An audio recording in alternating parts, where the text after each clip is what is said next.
사도신경으로 우리의 신앙을 고백합니다. 나는 전능하신 아버지 하나님 천지의 창조주를 믿습니다. 나는 그의 유일하신 아들 우리 주 예수 그리스도를 믿습니다. 그는 성령으로 잉태되어 동정녀 마리아에게서 나시고 본디오 빌라도에게 고난을 받아 십자가에 못 박혀 죽으시고 장사된 지 사흘 만에 죽은 자 가운데서 다시 살아나셨으며 하늘에 오르시어 전능하신 아버지 하나님 우편에 앉아 계시다가 거기로부터 살아있는 자와 죽은 자를 심판하러 오십니다. 나는 성령을 믿으며 거룩한 공교회와 성도의 교제와 죄를 용서받는 것과 몸의 부활과 영생을 믿습니다. 아멘. 찬송가 300장 함께 찬양하겠습니다. 찬송가 300장입니다. 내 맘이 낙심되며 근심에 눌릴 때 주께서 내게 오사 위로해 주시네. 가는 길 캄캄하고 괴로움 많으나 주께서 함께하며 내 짐을 지시네. 그네가 내게 족하네. 그네가 족하네. 이 괴로운 세상 지날 때 그네가 족하네. 희망이 사라지고 친구 날 버릴 때 주 내게 속삭이며 새 희망 주시네. 싸움이 맹렬하여 두려워 떨 때에 승리의 왕이 되신 주 음성 들리네. 그네가 내게 족하네. 그네가 족하네. 이 괴로운 세상 지날 때 그네가 족하네. 번민이 가득 차고 눈물이 흐를 때 주 나의 곁에 오사 위로해 주시네. 환난이 닥쳐와서 어려움 당할 때 주님의 능력 입어 원수를 이기네. 그네가 내게 족하네. 그네가 족하네. 이 괴로운 세상 지날 때 그네가 족하네. 아멘. 오늘 우리에게 주신 하나님의 말씀은 시편 97편 1절에서 12절 말씀입니다. 시편 97편 1절에서 12절 말씀입니다. 함께 교독하신 후에 마지막 12절 말씀은 합독하겠습니다. 여호와께서 다스리시나니 땅은 즐거워하며 허다한 섬은 기뻐할지어다.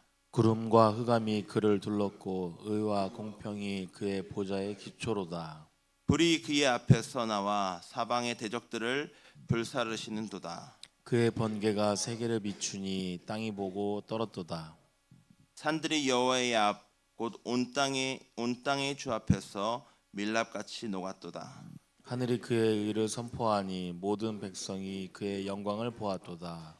조악한 신상을 섬기며 허무한 것으로 자랑하는 자는 다 수치를 당할 것이라. 너희 신들아 여호와께 경배할지어다. 여호와여, 시온이 주의 심판을 듣고 기뻐하며 유다의 딸들이 즐거워하였나이다. 여호와여 주는 온 땅 위에 지존하시고 모든 신들보다 위에 계시니이다. 여호와를 사랑하는 너희여, 악을 미워하라. 그가 그의 성도의 영혼을 보존하사 악인의 손에서 건지시느니라. 의인을 위하여 빛을 뿌리고 마음이 정직한 자를 위하여 기쁨을 뿌리시는도다. 의인이여, 너희는 여호와로 말미암아 기뻐하며 그의 거룩한 이름에 감사할지어다. 아멘. 아멘. 기도하겠습니다. 좋으신 아버지 하나님, 은혜를 감사합니다. 지난 간밤에도 주의 품 안에서 편히 쉬게 해주시고 또 이 새벽에도 저희들을 주 앞에 불러주심을 감사합니다. 오늘도 저희들에게 새날 주시고 또 생명 주시고 건강 주셨는데 이 한 날도 주님과 더불어 동행하게 하시고 주를 기쁘시게 하는 한 날 되게 하여 주옵소서. 이 새벽에도 주님을 사모합니다. 말씀과 기도 가운데 저희들을 만나 주시며 주의 성령으로 충만케 하여 주옵소서.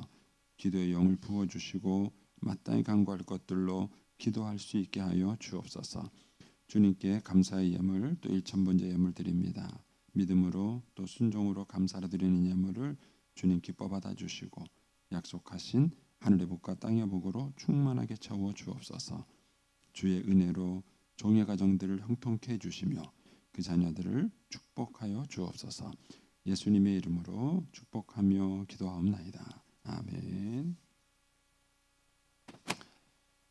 이 새벽에도 주의 은혜와 축복이 함께 하시기를 축원합니다.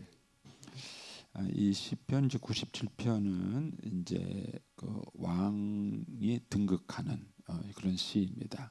이제 이런 시가 좀 어렵죠. 예, 근데 늘 말씀드린 것처럼 시편에는 이제 그 시기 때문에 어떤 그 감정의 흐름이 있습니다. 이제 그거를 이제 잘 파악하셔야 됩니다. 이 시편 기자가 뭐 억울한 감정일 수도 있고 감사한 감정일 수도 있고 뭐 탄원의 마음일 수도 있고 어떤 그 시편에 흐르는 그 이제 감정의 주제가 있고요. 이제 그것을 이제 은유 시적인 언어로 이렇게 표현을 한 것입니다.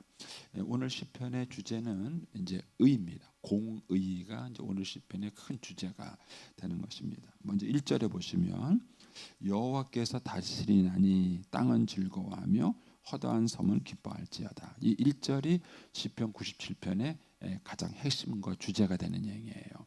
여호와께서 다스리시니 땅은 즐거워하고 허다한 섬은 기뻐한다. 그리고 이것의 마무리가 이제 12절입니다. 이 시편 맨 마지막 12절에 가면 의인이여 너희는 여호와로 말미암아 기뻐하며 그의 거룩한 이름에 감사할지어다. 그러니까 이제 1절과 이제 12절이 이 시편의 주요한 핵심이 되는 겁니다.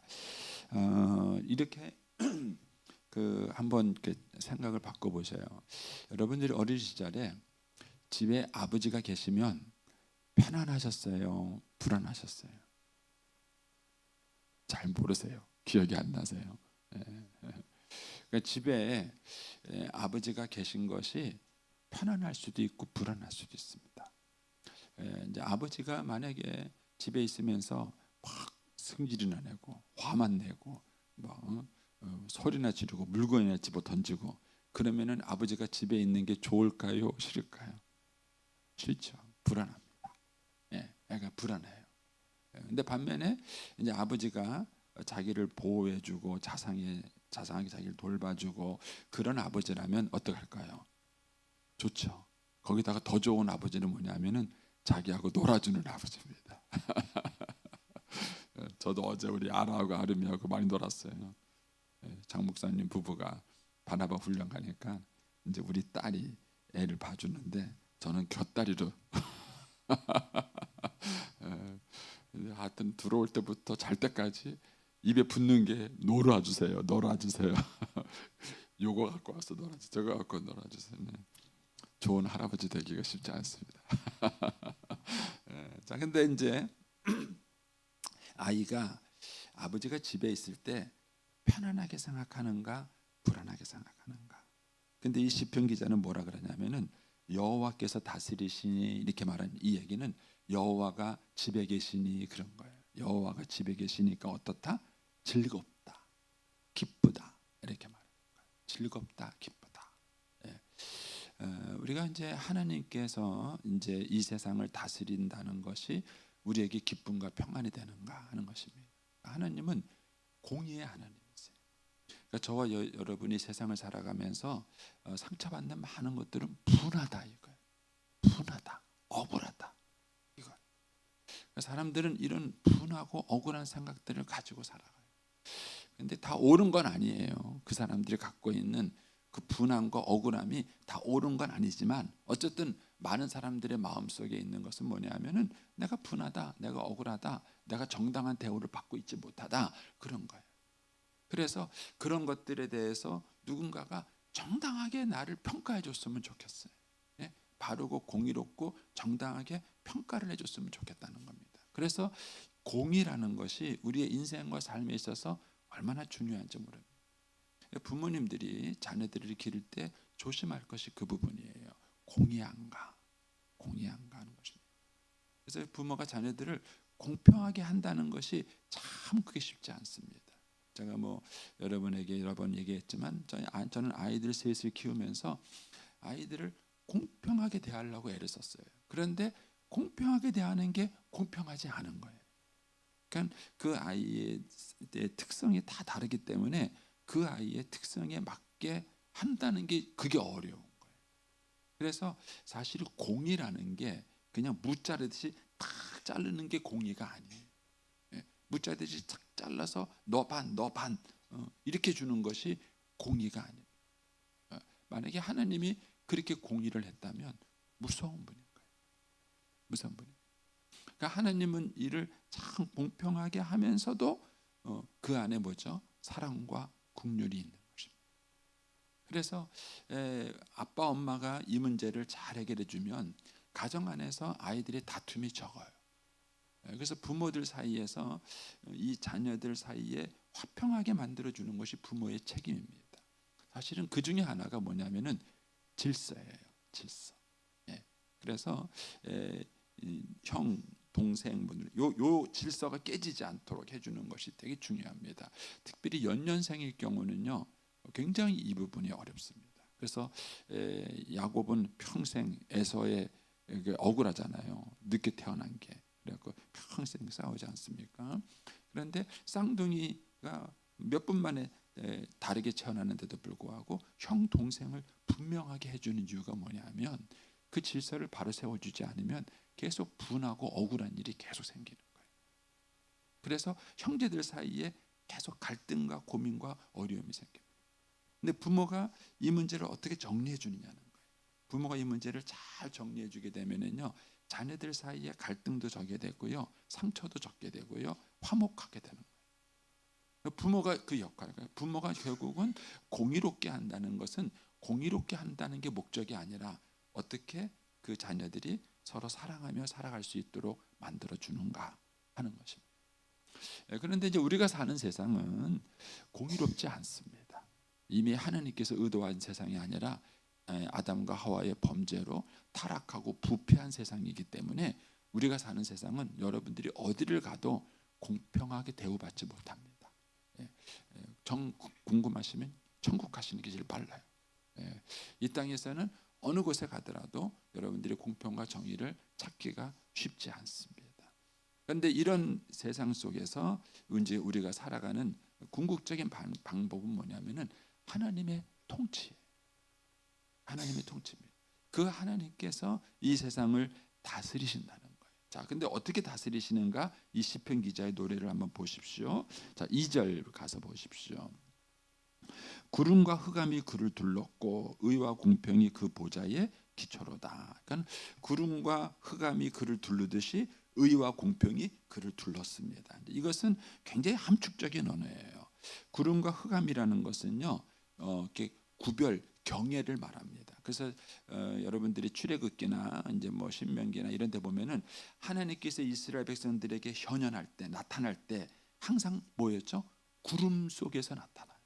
구름 속에서 번개와 빛 가운데 나타나십니다. 하나님의 임재를 여기서 말하는 구름과 흑암이 그를 둘렀다는 얘기는 하나님은 우리와 구별된 존재, 가까이 할 수 없는, 범접할 수 없는 권위가 있으신 분인 거죠. 그런데 그 하나님의 공의가 그 기초가 뭐냐? 의와 공평. 의와 공평. 제가 이제 목회하면서 제일 힘든 게 이 부분입니다. 사실은 이제 저희 교회처럼 이렇게 큰 교회에서 제가 하는 것이 제일 어려운 게 뭐냐면 목사님이 공평한가 편해. 목사님은 김집사만 좋아해. 목사님은 돈 있는 사람만 좋아해. 저 안 좋아해요 그렇게 해요. 그런데 뭐라 그러냐면 목사님은 돈 있는 사람 보고 웃었대. 나 보고는 안 웃었대. 정말 목회 어렵습니다. 한번 해보세요 여러분도. 목회 한번 해보세요.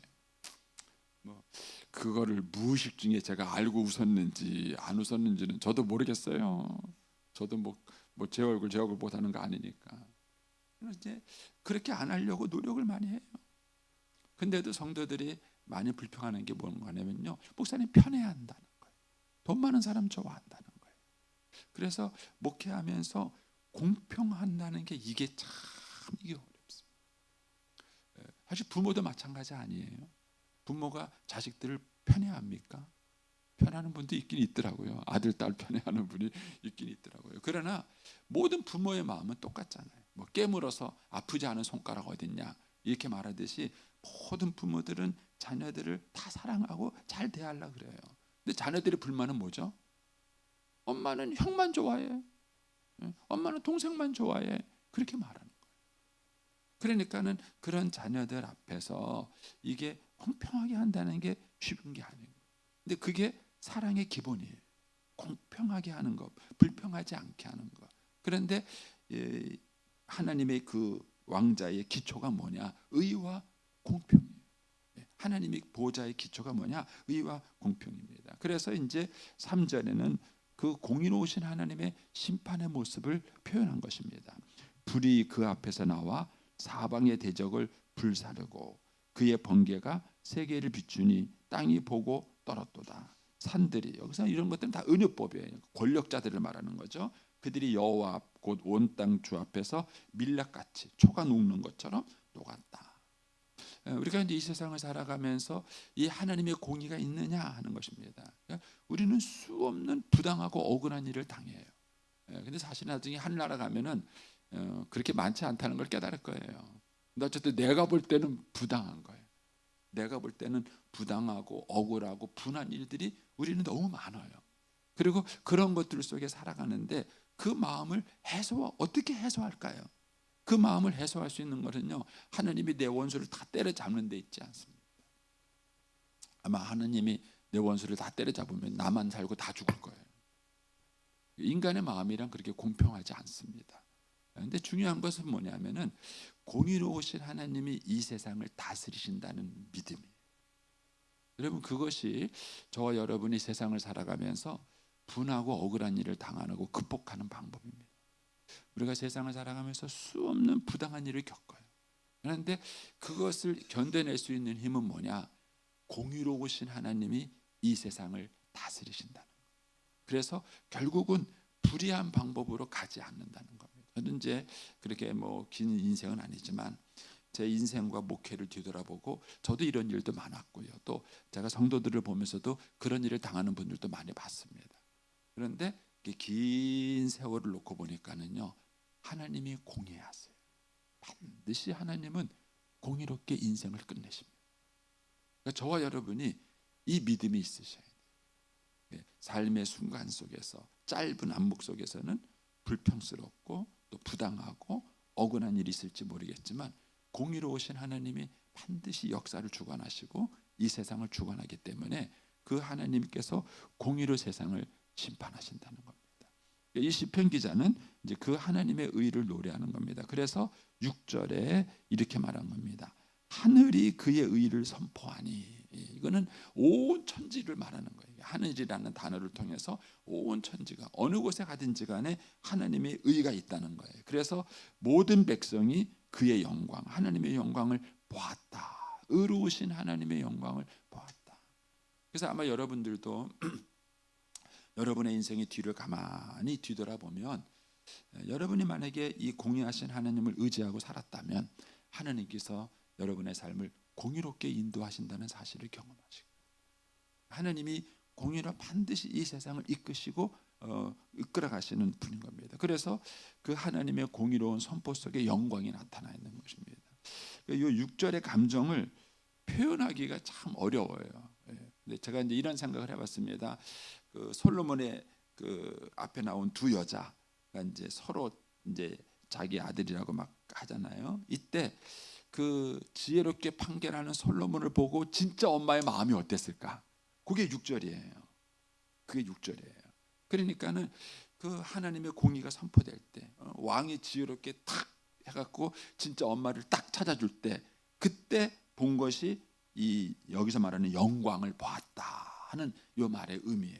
그 엄마의 마음이 그 진짜 엄마의 마음이 얼마나 시원하겠어요. 얼마나 시원하고 얼마나 좋게 보여지겠습니까? 그 감정을 노래한 게 6절입니다. 이제 그러면서 이런 하나님이기 때문에 그 다음에 7절에 뭐가 나오냐면은 그 하나님에 대한 반응이 나오는 겁니다. 조각한 신상을 섬기며 허무한 것을 자랑하는 자는 수치를 당할 것이다. 예, 잘못된 예배 대상을 찾으면은요 인생 망치는 거예요. 근데 바른 예배 대상을 찾으면 그것이 우리를 뭡니까 행복하게 만드는 거예요. 여기서 수치를 당하지 않는다. 여러분의 자녀들이 인생을 쭉 살아가고 마지막에 인생 끝자락에 가서 자랑스러울 것인가 수치를 당할 것인가 그거는 예배 대상에 따라 다른 거예요. 예배 대상이 누군가를 알아보는 방법은 거기에 있어요. 7절에 섬기며 자랑하며 이런 거예요. 무엇을 섬기는가 뭘 자랑하는가 그게 여러분의 예배 대상이에요. 그러니까 우리는 하나님을 섬기고 있는가 하나님을 자랑하고 있는가 하는 거야. 아니면 돈을 섬기고 있는가 나 돈 많이 벌었다는 걸 자랑하는가 그것은 돈을 예배하는 거예요. 돈을 예배하는 것입니다.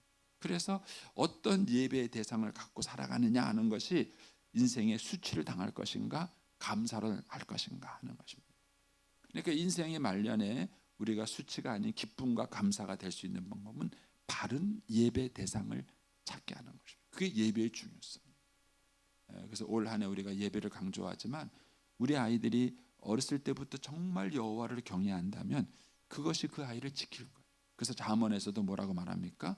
여호와를 경외하는 것이 지식의 근본이거늘. 삶의 근본이에요. 삶의 가장 근본과 기초가 뭐냐? 그게 하나님을 경외하는 거예요. 예배입니다. 이 바른 예배가 우리 아이들을 지켜주는 것이죠. 그러면서 이제 8절에 가서 이렇게 말합니다. 여호와여 시온이 주의 심판을 듣고 여기서 말하는 시온이라는 것은 하나님을 바르게 예배하는 사람이에요. 하나님을 의지하는 사람이에요. 근데 그 사람이 주의 심판을 듣고 뭐라고요? 기뻐해요. 왜요? 또 즐거워해요. 왜? 하나님이 공의로 세상을 심판하시기 때문입니다. 9절에 가서는 여호와여 주는 온 땅 위의 지존자시다. 예, 이 공의로우신 하나님이 최고의 권력자예요. 우리 행복하지 않습니까? 우리가 정치인들한테 바라는 게 뭐예요? 좀 공의롭게 했으면 좋겠잖아요. 공의롭게. 예, 그것이 우리가 지도자들한테 바라는 거예요. 지도자한테 바라는 거예요. 그래서 여호와여 주는 온 땅 위에 지존하시고 모든 신들 위에 계시는 거예요. 가장 신 중의 신. 이게 이제 그 뭐죠 메시아잖아요. 왕의 왕 또 주의 주. 예.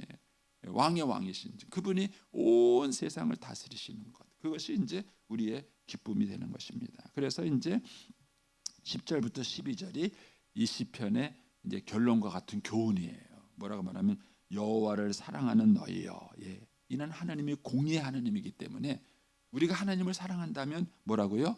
악을 미워하는 거예요. 악을 미워. 의롭게 살아가는 거예요. 저 사람이 악하니까 나도 악하다. 저 사람이 나를 나쁘게 대하니까 나도 그 사람에게 나쁘게 대한다. 이거는 신자의 논리가 아니에요. 신자의 논리는 저 사람이 나를 죽이고 조롱해도 아버지여 저들의 죄를 용서하소서. 저들은 자기들이 하는 일을 알지 못하나이다. 이게 신자의 공의예요.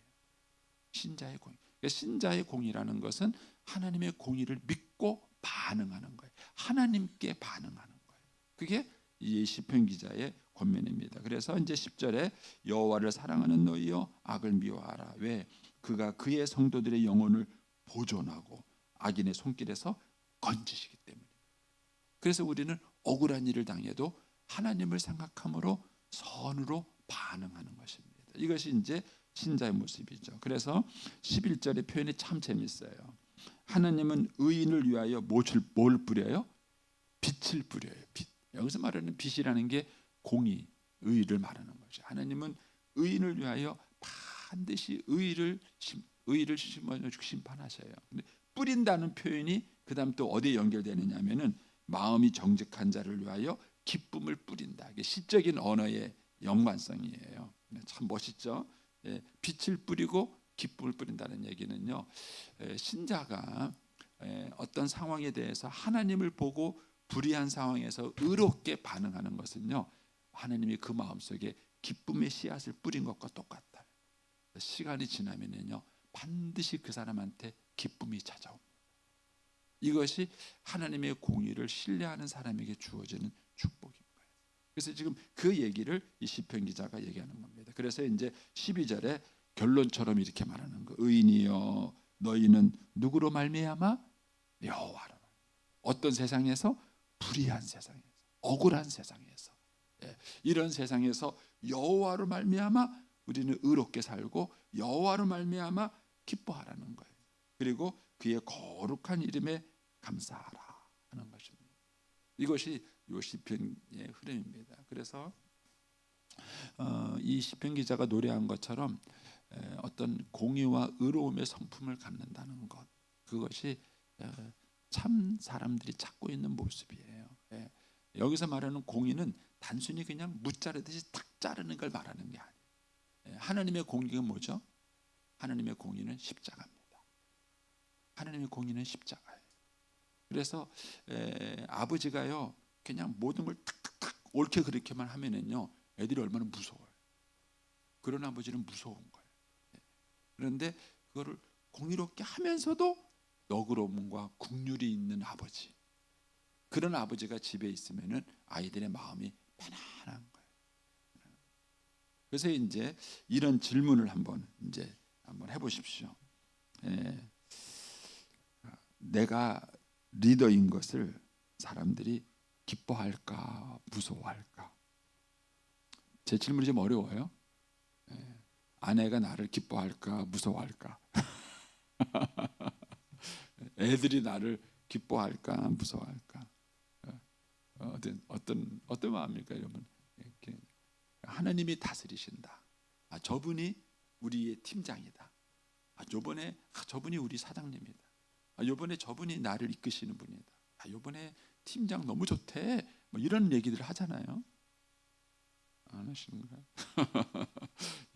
누구한테 그런 평가를 받는가? 신자는 그런 질문을 자신에게 한번 해봐야 돼요. 하나님이 다스리시는 것이 우리의 즐거움과 기쁨인 것처럼 내가 리더라는 것을 팔로워들이 기뻐할까? 아니면 힘들어할까? 어려워할까? 어려우시면 그렇게 물어보세요. 며느리는 나를 시어머니로 만난 것을 기뻐할까? 지겨워할까? 네?